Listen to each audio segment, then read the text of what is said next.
दोस्तों, एक बार फिर से मेरे YouTube चैनल पर आप सबका स्वागत है और एक बार फिर से बात करने जा रहे हैं विवेक चौधरी और खुशी चौधरी के बारे में। जी हाँ, आपने विवेक चौधरी और खुशी चौधरी का ऑन कैमरा जो भी कंटेंट देखा वो आपने देखा होगा कि वो सब फेक था।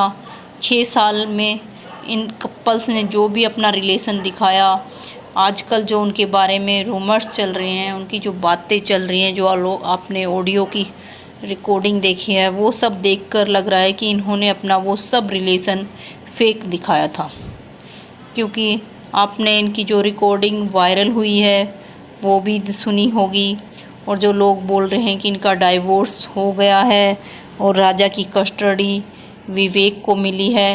पर आप सबको ये भी पता होगा कि कोई भी अगर केस इस तरह से होता है और जो भी है, तो कितनी जल्दी डाइवोर्स का केस सोल्व नहीं होता है। ये तो आप लोग भी अच्छे से जानते होंगे। और जो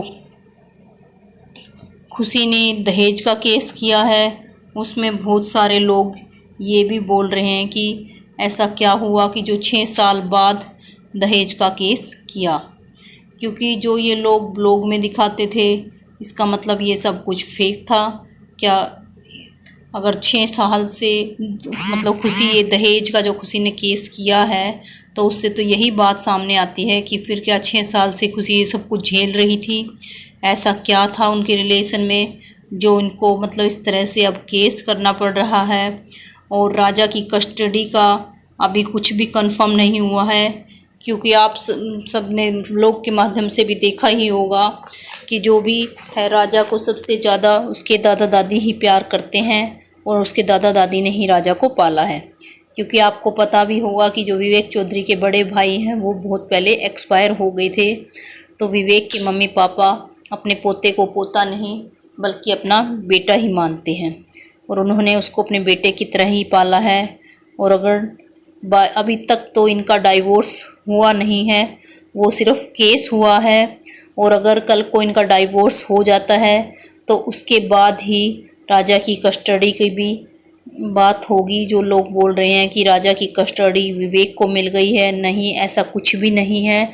बस ये हुआ है कि जब खुशी मतलब सब कुछ खुशी को जैसे बातें सुनने में आ रही हैं कि ये लोग छोड़ आए हैं उसके घर पर और राजा इनके पास है, तो बस ये बातें हैं कि खुशी अपने बेटे राजा से मिलना चाहती है। क्योंकि कोई भी माँ है वो अपने बेटे के बिना नहीं रह सकती।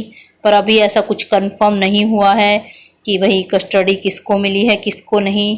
और बात की जाए राजा की कस्टडी की, कि अगर कल को इनका डाइवोर्स हो जाता है तो राजा की कस्टडी जहाँ तक है विवेक को ही मिलेगी।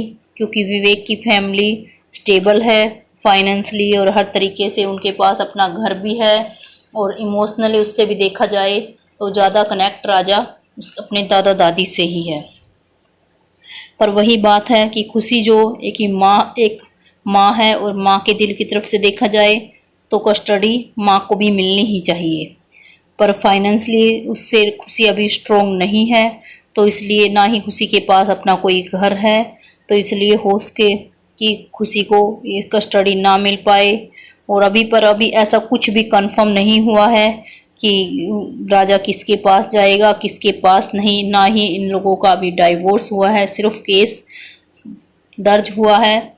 और अब लोगों का इस बारे में क्या कहना है कि राजा की कस्टडी किसको मिलनी चाहिए किसको नहीं, कमेंट बॉक्स में कमेंट करके ज़रूर बताइएगा। और अगर मेरी वीडियो अच्छी लगी हो तो प्लीज़ मेरे चैनल को सब्सक्राइब कर लीजिएगा। फिर मिलते हैं नेक्स्ट वीडियो में, तब तक के लिए बाय बाय।